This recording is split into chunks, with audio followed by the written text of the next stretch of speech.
irmãos, graça e paz, bom dia. Seja bem-vindo a mais uma aula da nossa Escola Bíblica. Eu sou o pastor Wagner Dionísio e esse aqui é o nosso canal de estudos da Igreja do Nazareno, Comunidade Leste e também Comunidade Monte Aprazível. E você é sempre muito bem-vindo aqui nesse canal. Se porventura você estava passando por aí, procurando alguns vídeos no YouTube, encontrou esse vídeo, fique conosco. A nossa aula tem em torno de 35 minutos e você vai aprender hoje sobre a carta de Tiago, a carta do Novo Testamento, né? Nós estamos nas cartas gerais, nós já fizemos aí um panorama de todos os livros do Antigo Testamento, também já começamos o Novo Testamento, os Evangelhos, os Atos, as cartas de Paulo e agora nós estamos nas cartas gerais. Semana passada nós falamos sobre a carta de Hebreus e hoje nós vamos falar sobre a carta de Tiago e eu quero poder orar. Feche teus olhos. Pai, obrigado por esse tempo. Obrigado, Senhor Pai, por esse dia, por esse domingo, Senhor. Obrigado porque mais uma vez o Senhor nos deu a oportunidade, Senhor, de acordarmos. Mais uma vez o Senhor nos deu o privilégio de viver, Senhor Pai, essa semana que se inicia hoje. O Senhor nos deu a chance, Senhor Pai, de mais uma vez honrar ao Senhor, glorificar o Teu nome, viver a nossa vida de acordo com aquilo que o Senhor nos ensinou. Pai, obrigado por essa oportunidade. Pai, em nome de Jesus, fica conosco, nos ensinando. Espírito Santo, o Senhor é o nosso professor, o Senhor é aquele que nos instrui. Faça isso nessa manhã, em nome de Jesus. Amém. Amém, queridos? Bom, nós vamos então hoje falar sobre a carta de Tiago, tá? Nós falamos semana passada sobre Hebreus, começamos aí as cartas gerais, né? Que são 7 cartas gerais, as classificadas as cartas gerais, e hoje nós vamos falar de Tiago. Queridos, nessa aula aqui, eu quero também pedir um favor para você. Eu já pedi em algumas aulas, eu quero pedir nessa também. Você que é aquele irmãozinho, irmãzinha que assiste a aula no 2.0 do YouTube, né, ou no 1.25, no e-mail, eu quero te pedir, volte a aula hoje para o 1, essa aula, porque essa aula tem muito ensinamento. A carta de Tiago é uma carta prática, né? Nós vamos aprender aqui muitas coisas práticas, muito ensinamento, e eu quero te pedir para você, olha, não assista esse vídeo rápido, pause aí, assista ele, se possível anote, tá? Talvez você vai falar assim, pastor, como você sabe que algumas pessoas assistem no 2.0, no 1.25, Deus te revelou? Não, foi o próprio Santinho e a Santinha que chegou em mim e falou, pastor, eu assisto tua aula no 2.0. Eu falei, isso é uma cara de pau mesmo, né? Porque eu gasto 5 horas para gravar uma escola bíblica, entre preparar estudo, gravar, editar, e você quer assistir em 15 minutos? Poxa, queridos, brincadeira à parte, eu quero pedir para você hoje, volte para o 1.0 aí do YouTube para você assistir e pegar cada detalhe. Senão, na próxima aula eu vou falar teu nome aqui, hein? Eu sei quem é você. Vamos lá, queridos? Vamos, olha só. Carta de Tiago à igreja. Então ele começa já a carta dizendo aqui, a palavra é muito clara, quem escreveu a carta foi Tiago. Que Tiago é esse? Não é o Tiago apóstolo, esse Tiago é o Tiago meio-irmão de Jesus. Por que meio-irmão? Porque ele era filho de Maria, né? Tiago, inclusive, enquanto Jesus era vivo, ele não acreditava no seu ministério, a sua família, boa parte da sua família não acreditava naquilo que Jesus falava. Alguns achavam até que ele era uma pessoa, né, senil. Depois, quando Jesus morre e ressuscita, os irmãos passam a crer e Tiago era um deles. E depois Tiago escreve essa carta. Para quem que ele escreveu, né? Ele começa dizendo assim, ó, versículo 1 do capítulo 1, Tiago, servo de Deus e do Senhor Jesus Cristo. Observa que ele não se apresenta como irmão, ele fala, eu sou irmão de Jesus. Ele fala, não, eu sou servo de Jesus. Olha só a humildade de Tiago, né? E para quem que ele está escrevendo? Ele também diz no versículo 1, as 12 tribos que se encontram na diáspora, saudações. Então, essa carta foi escrita às 12 tribos que se encontravam na diáspora, né? O que é isso? Alguns cristãos começaram a ser perseguidos, né? Logo quando Jesus morreu, ressuscitou e foi assunto ao céu, alguns cristãos começaram a serem perseguidos, né? E Paulo, inclusive, era um dos perseguidores. Estevão morre e aí algumas pessoas começam a ser perseguidas. Por conta dessa perseguição, eles se separam, as 12 tribos, né? Quando ele fala 12 tribos, ele está dizendo de Israel. O povo de Israel começa a viajar, a sair dos seus lugares. E aí, inclusive, tem um texto de Atos capítulo 8, versículo 1, que diz assim: naquele dia levantou-se grande perseguição contra a igreja em Jerusalém, e todos, exceto os apóstolos, foram dispersos pelas regiões. Então, quando ele está dizendo assim, aos cristãos da diáspora, ele está dizendo aqueles que saíram daqui, aqueles que se dispersaram aí por todas as regiões, por todos os lugares. Então, esse é o público, ou seja, os cristãos do mundo todo, que hoje também atinge a nós, tá? Então é para esse público que ele escreveu. A data mais ou menos foi entre 45 e 50 depois de Cristo. O público nós já falamos. O estilo da carta é um estilo prático, direto, né? Você vai ver que Tiago, ele dá uma direção bem clara mesmo para nós, para a igreja, e nós vamos aprender isso hoje. Bom, vamos lá já para a estrutura do livro, né? Para a estrutura da carta, para os capítulos. É uma carta composta por 5 capítulos e tem muito ensinamento para nós. Olha só, no capítulo 1, ele vai falar assim, ele começa já dizendo isso, versículo 2: meus irmãos, tenho por motivo de grande alegria o fato de passarem por várias provações, sabendo que a provação da fé que você tem produz perseverança. Ora, a perseverança deve ter ação completa, para que vocês sejam perfeitos e íntegros, sem que lhes falte nada. Então, olha só o que ele começa dizendo: olha, vocês devem se alegrar quando passarem por provações, por tribulações. Vamos falar a verdade, quem se alegra, né, nos dias de hoje aí, quem se alegra quando está sendo provado? Nossa, eu estou todo feliz, por quê? Porque, nossa, eu estou sendo provado, eu estou na bênção, eu estou alegrão, por quê? Porque eu estou passando por uma tribulação, ninguém vive isso, mas Tiago aqui está dizendo, olha, se alegrem quando vocês passarem por isso. Por quê? Não por conta da aprovação, mas por conta daquilo que a aprovação vai gerar. E ele diz assim: sabendo que a provação da fé de vocês produz perseverança. Então, olha só, o produto, né, o resultado da nossa tribulação é perseverança, ou da nossa provação.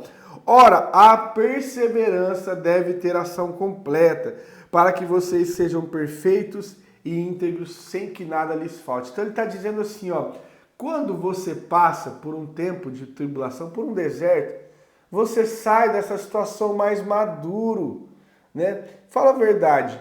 Talvez você comece a lembrar aí agora os problemas que você já passou. Olha, eu passei essa situação na minha saúde, eu passei essa situação nas minhas finanças, eu passei essa situação no meu relacionamento.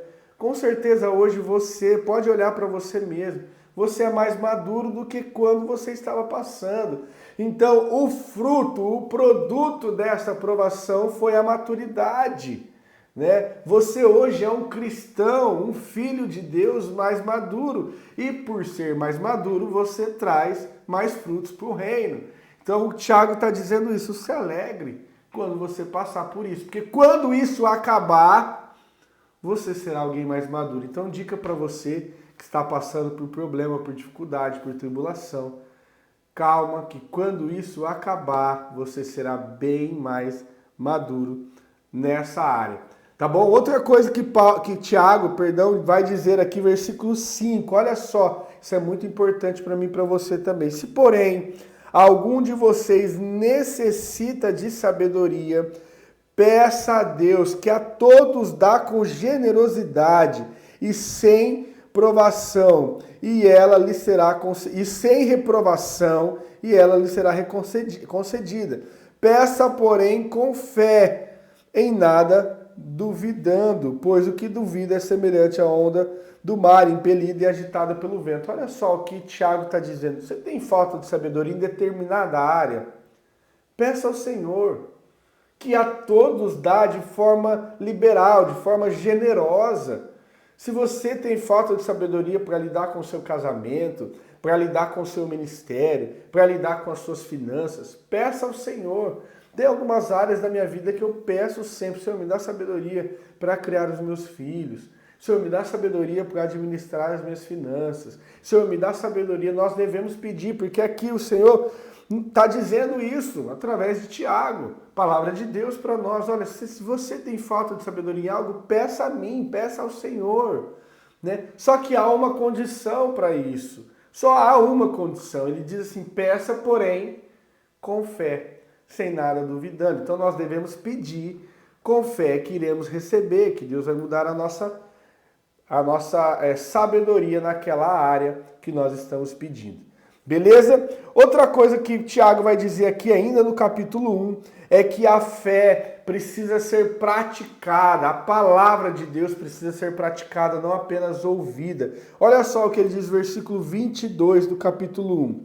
Sejam praticantes da palavra e não ouvintes, enganando a vocês mesmos, porque se alguém é ouvinte da palavra e não praticante, assemelha-se àquele que contempla o seu rosto natural no espelho, pois contempla a si mesmo e se retira e logo esquece como era a sua aparência. Olha aqui o que Tiago está dizendo.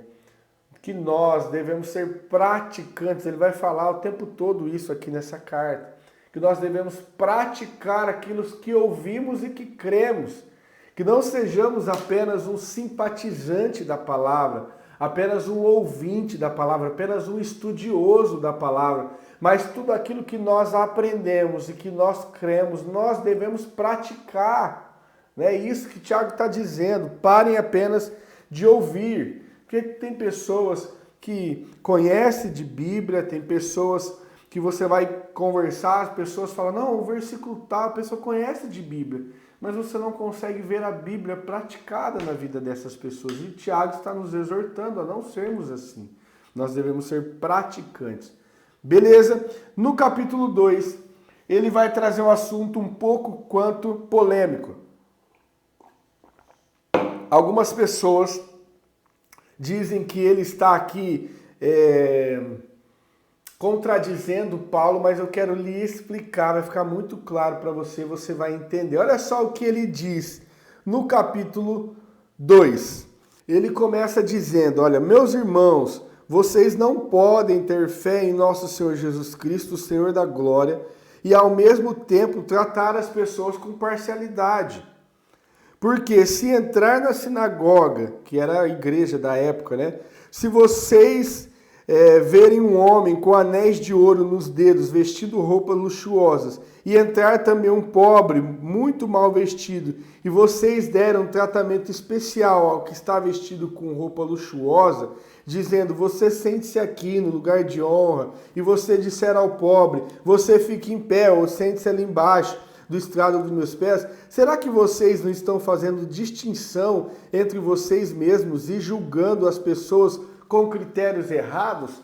Olha só o que Tiago vai dizer sobre a distinção, a acepção de pessoas. Ele está dizendo que isso é pecado diante de Deus, que nós não devemos tratar pessoas, porque às vezes nós sabemos, olha, tem um irmão da igreja que é um irmão um pouco mais abastado financeiramente, ele vai com um carro um pouco melhor, ele usa algumas roupas um pouco melhor, ele é de uma família um pouco com um pouco mais de poder aquisitivo, e aí a gente acaba tratando aquela pessoa de uma forma diferente do que um outro irmão que chega mais simples. E Tiago está dizendo: não façam isso, não tratem as pessoas com parcialidade, porque vocês vão julgar com critérios errados, porque Deus não olha as pessoas como nós olhamos. Talvez você olhe a aparência, aquilo que é externo, mas Deus não olha. Deus olha o coração. Então ele está dizendo: será que vocês não estão julgando com critérios errados? Não faça isso. Então ele está nos exortando. Agora olha só aquilo que eu acho principal aqui do nosso estudo no capítulo 2. Versículo 17 ele diz assim: ó, assim também a fé, se não tiver obras, por si só é morta. Observe isso, isso é muito importante. abra sua mente aí, seu coração, para aprender aquilo que nós vamos falar, aquilo que eu vou falar aqui. Tiago ele está dizendo assim, aqui, olha, não adianta você apenas acreditar em Deus. Essa fé que você tem em Deus precisa se manifestar através de atitudes, através de obras. Lembra que Paulo, em uma das suas cartas, ele disse assim, ó, que a salvação é pela fé e não por obras, para que ninguém se glorie. Lembra? A salvação é mediante a fé em Cristo, né? No sacrifício de Jesus, não por obras, para que ninguém se glorie. E agora Tiago está dizendo que a fé sem obras é vã, é vaga, ou seja, a fé, se não tiver obras, por si só está morta. Olha só, Tiago não está contradizendo Paulo, ele está completando, ele está dizendo assim, olha, não adianta você crer em Deus e não ter sua vida mudada. Não adianta você dizer que você lê a Bíblia, que você acredita em Deus, mas as suas obras, as suas atitudes não provam isso, né? As obras não salvam, mas elas mostram, elas evidenciam a nossa fé. Então, a tua boa obra, ou seja, a tua mudança de vida, né? Se você xingava, você não xinga mais. Se você mentia, você não mente mais. Se você roubava, você não rouba mais. Se você tratava as pessoas mal, agora você mudou de vida.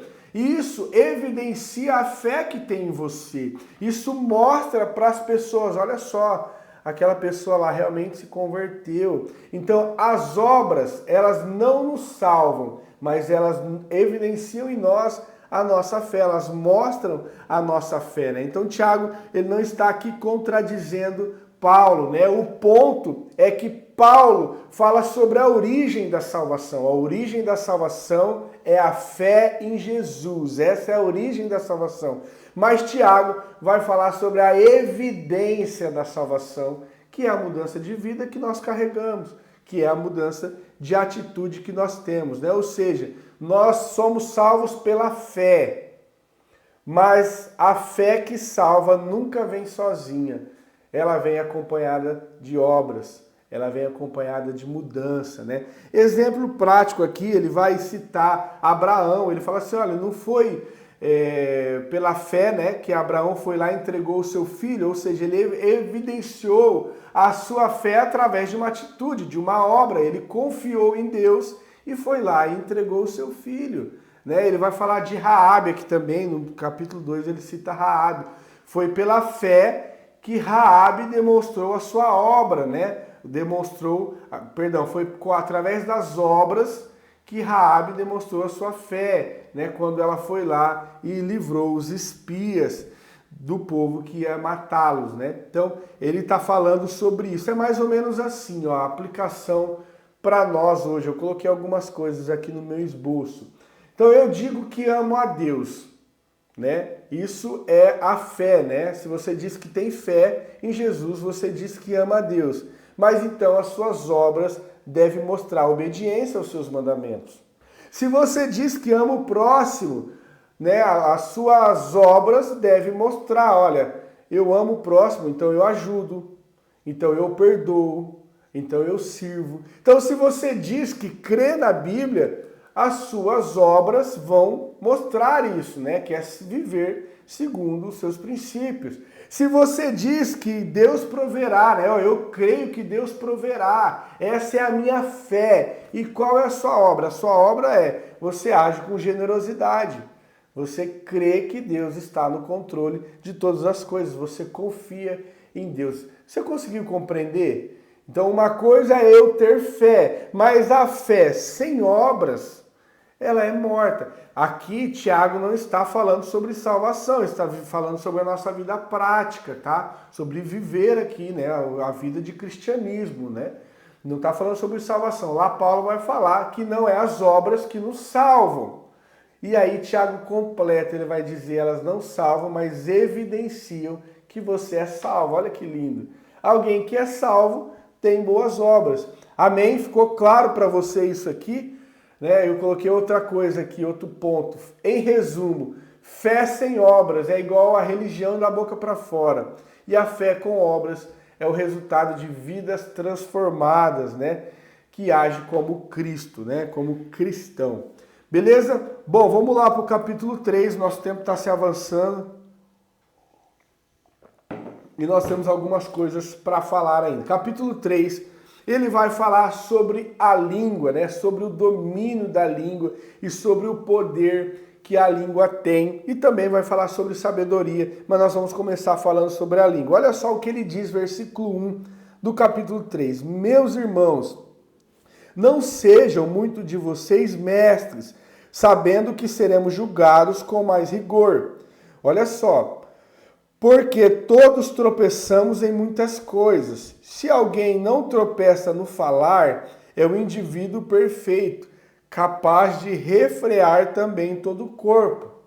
Ora, se colocarmos um freio na boca dos cavalos, se colocamos um freio na boca dos cavalos para que nos obedeçam, também lhe dirigimos o corpo inteiro. Observem igualmente os navios, que sendo tão grandes, impelidos por fortes ventos, são dirigidos por um pequeníssimo leme e levados para onde o piloto quer. Assim também a língua, pequeno órgão, se gaba de grande coisa.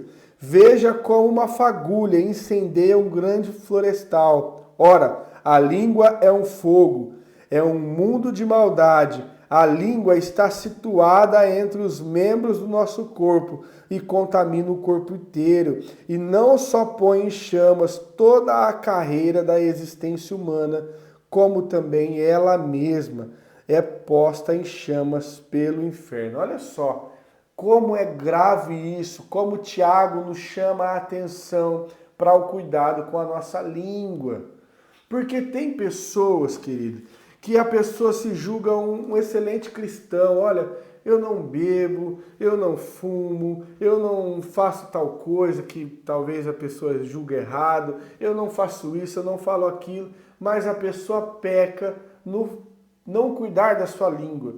Fala mal de todo mundo, tudo que vai fazer ela amaldiçoa através da língua.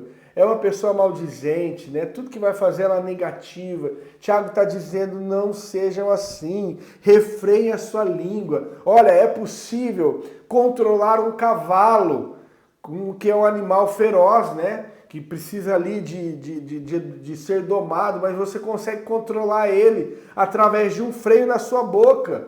Olha só, um navio que é gigante, que é grande, tem navio de 250, 300 metros, você consegue controlar o navio, né, desses que fazem cruzeiro aí, simplesmente com um leme que é pequeno, lá no final do barco você leva o navio para onde você quer. Assim também a língua ela domina tudo, a língua leva você para onde você às vezes não quer ir. Por quê? Porque você não controla a sua língua de forma correta. Né? Jesus ele vai citar em uma dos seus evangelhos que pecado maior é aquilo que sai e não aquilo que entra, né? Porque muitas vezes a pessoa fala, nossa, você viu o fulano de tal, ele fuma. Você viu o fulano de tal, ele bebe. Realmente nós devemos mudar isso. Porém, aquela pessoa não fuma e não bebe, mas fala mal do irmão. E aí Jesus está dizendo, quem pecou mais? Jesus disse, olha, o pecado maior é aquele que sai e não o que entra. Então, cuidado com o que sai da sua boca. Que tipo de palavra você tem proferido? Você tem sido bênção? A sua boca tem sido bênção? Tiago vai dizer ainda assim, ó, com ela bendizemos o Senhor e Pai. Também com ela amaldiçamos as pessoas criadas à semelhança de Deus. Aqui Tiago está dizendo da incoerência, né? Muitas vezes nós vamos na igreja, abrimos as nossas bocas, adoramos ao Senhor, né? Olha, Senhor, eu te amo, né? Cantamos louvores a Ele. E com a mesma língua, no dia a dia nós amaldiçoamos pessoas.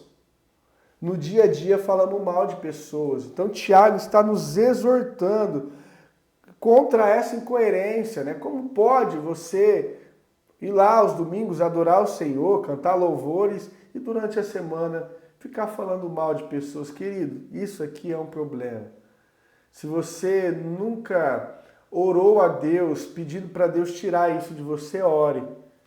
Peça, Senhor, tire isso de mim. Mude aquilo que sai da minha boca, porque isso tem poder. Aquilo que eu falo, né? A língua tem sim poder e Tiago está dizendo isso aqui. Beleza? Bom, ainda no capítulo 3, vamos olhar nosso tempo, precisamos correr. Ainda no capítulo 3, ele vai dizer que a verdadeira sabedoria é pacífica, pura e cheia de misericórdia. Ele diz assim, ó, quem entre vocês é sábio e inteligente? Uma pergunta. Mostre as suas obras em mansidão de sabedoria, mediante a sua boa conduta. Se pelo contrário você tem em seu coração inveja, amargurado e sentimento de rivalidade, não se glorie disso, nem mintam contra a verdade. Esta não é a sabedoria que desce do alto, pelo contrário, é terrena, animal e demoníaca. Pois onde há inveja e rivalidade, aí há confusão e toda espécie de coisa ruim. Então, Tiago está dizendo, eu estou confundindo com Paulo toda hora, porque nós falamos 13 cartas de Paulo aqui, né? Agora nós estamos falando de Tiago. Tiago fala assim, olha, você se acha inteligente? Você se acha alguém sábio? Porque tem pessoas que se acham inteligentes, se acham sábio. E aí ele está dizendo assim, ó, se você não é manso, se você não é alguém pacífico, essa sabedoria que você tem não vem de Deus, é demoníaca. Ele diz isso aqui. Olha, isso é demoníaco. Se você se julga uma pessoa sábia e inteligente, mas não é alguém manso, alguém pacificador, essa sabedoria não vem do alto. Então, ele também está nos exortando a isso. No capítulo 4, vamos correr um pouco aqui, ele vai falar sobre a submissão a Deus, né? No versículo 7, de forma específica, ele vai dizer assim, ó, portanto, sujeite-se a Deus, mas resista ao diabo, e ele fugirá de vós. Cheguem perto de Deus, e ele se chegará de vocês. Limpem as mãos, pecadores, e vocês que são de ânimo dobre, né, ou indecisos, purifiquem o coração, reconheçam as misérias, lamentem-se e chorem. Ele está dizendo que nós devemos ser submissos, né, sujeitos a Deus. É aquele texto bem conhecido que muitas pessoas usam, né? Olha, resiste ao diabo e ele fugirá de vós. Só que muitas vezes nós esquecemos de falar que o texto é completo. Tem a parte A desse texto, que é sujeitem-se a Deus. Resista ao diabo. Tem pessoas que talvez tentam só resistir ao diabo, mas não sujeitam-se a Deus, né? E Tiago está dizendo aqui, me perdoa, queridos, Tiago está dizendo aqui sobre ser sujeito, ser submisso a Deus, seguindo a sua direção, seguindo a direção que ele tem para nós, tá bom? E ele também vai dizer no capítulo 4 que nós devemos sempre planejar e colocar Deus nos nossos planos, porque quando nós planejamos sem Deus, isso é arrogância. Olha só o que diz o versículo 13. Escutem agora vocês que dizem, hoje ou amanhã iremos para a cidade tal, e lá passaremos um ano, ou faremos negócios, e teremos lucro. Vocês não sabem o que acontecerá amanhã. O que é a vida de vocês? Vocês não passam de neblina, que aparece por um instante e logo se dissipa. Em vez disso, deveriam dizer, se Deus quiser, não só viveremos, como também faremos isso ou aquilo. Aqui, Tiago não está dizendo que nós não devemos ter planos. Nós devemos planejar. A Bíblia nos ensina isso, que nós devemos planejar, devemos ter planos, né, para qualquer coisa que vamos fazer. Devemos olhar, será que vamos ter condição de fazer aquilo, de concluir aquilo? Nós devemos sim planejar, mas ele está dizendo assim, vocês não devem planejar por si só. Vocês não devem planejar simplesmente pensando em vocês. Vocês não devem planejar sem colocar Deus nos vossos planos.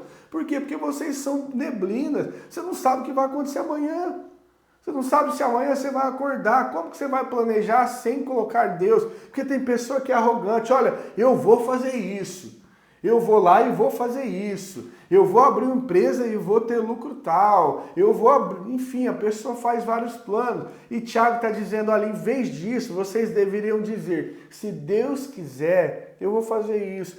Permitindo Deus, amanhã eu irei em tal lugar. Permitindo Deus, eu vou planejar uma viagem para o ano que vem. Permitindo Deus, se tudo der certo, se Deus estiver comigo, eu vou abrir a empresa tal. Não fazer planos sem colocar Deus no nosso plano, porque nós somos como neblina, segundo Tiago, né? Segundo a palavra de Deus.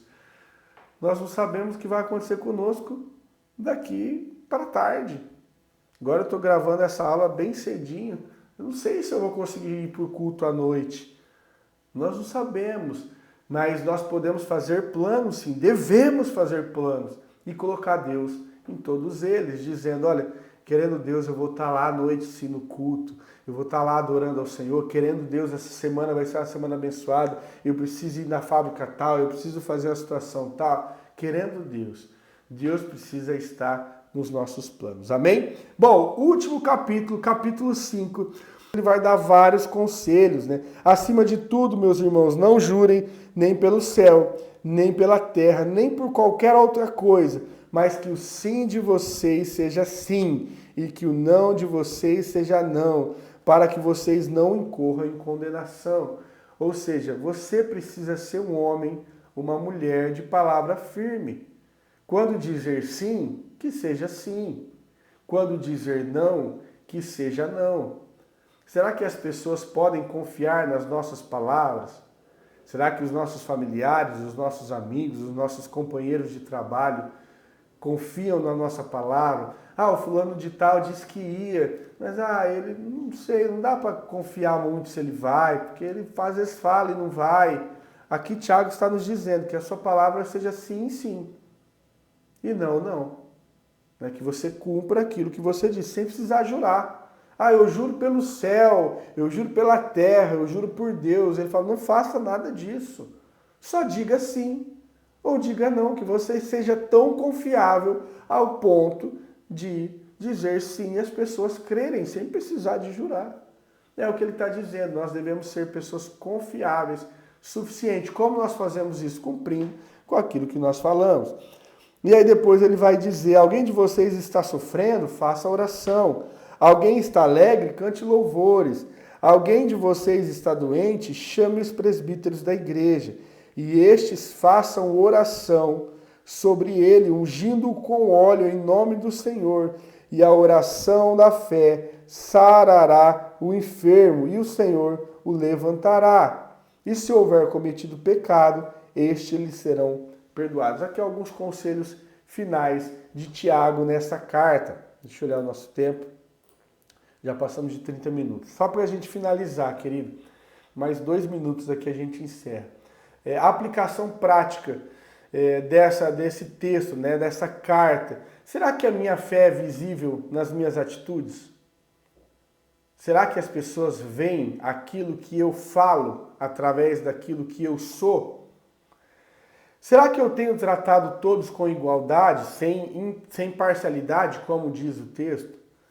O que eu preciso mudar no meu agir, né, no meu falar? O que eu preciso mudar? E como posso demonstrar sabedoria do alto no meu dia a dia? Faça essas perguntas para você. Será que a sua vida, no seu ambiente de trabalho, na sua escola, na sua comunidade, na sua família, tem demonstrado a sua fé? Tiago nos chama a viver uma fé autêntica, uma vida prática e transformadora. Bom, vamos encerrar, porque eu falei que seria 2 minutos e eu preciso sim, sim, ser sim, sim, não, não, né?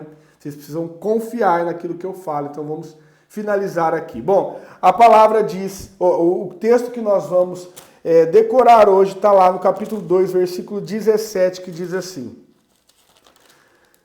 assim também a fé, se não tiver obras, por si só é morta. Tiago 2, versículo 17. Decore isso na sua casa e eu quero poder orar. Pai, obrigado por esse tempo, obrigado por essa aula, obrigado por esse momento, obrigado por esses ensinamentos. Que o Teu Espírito fale com cada um de nós, Pai, na nossa casa, no nosso carro, no nosso trabalho, onde quer que esses irmãos possam estar me vendo, que o Senhor possa falar com cada um deles, trazendo, Senhor Pai, a realidade do que precisamos viver, uma vida prática de evangelho, a fim de que as nossas obras demonstrem, Senhor Pai, a tua glória, que as nossas obras demonstrem a transformação que o Senhor gerou através da nossa vida, em nome de Jesus. Amém. Amém, queridos. Fique com Deus, Deus abençoe a sua semana e até a próxima aula.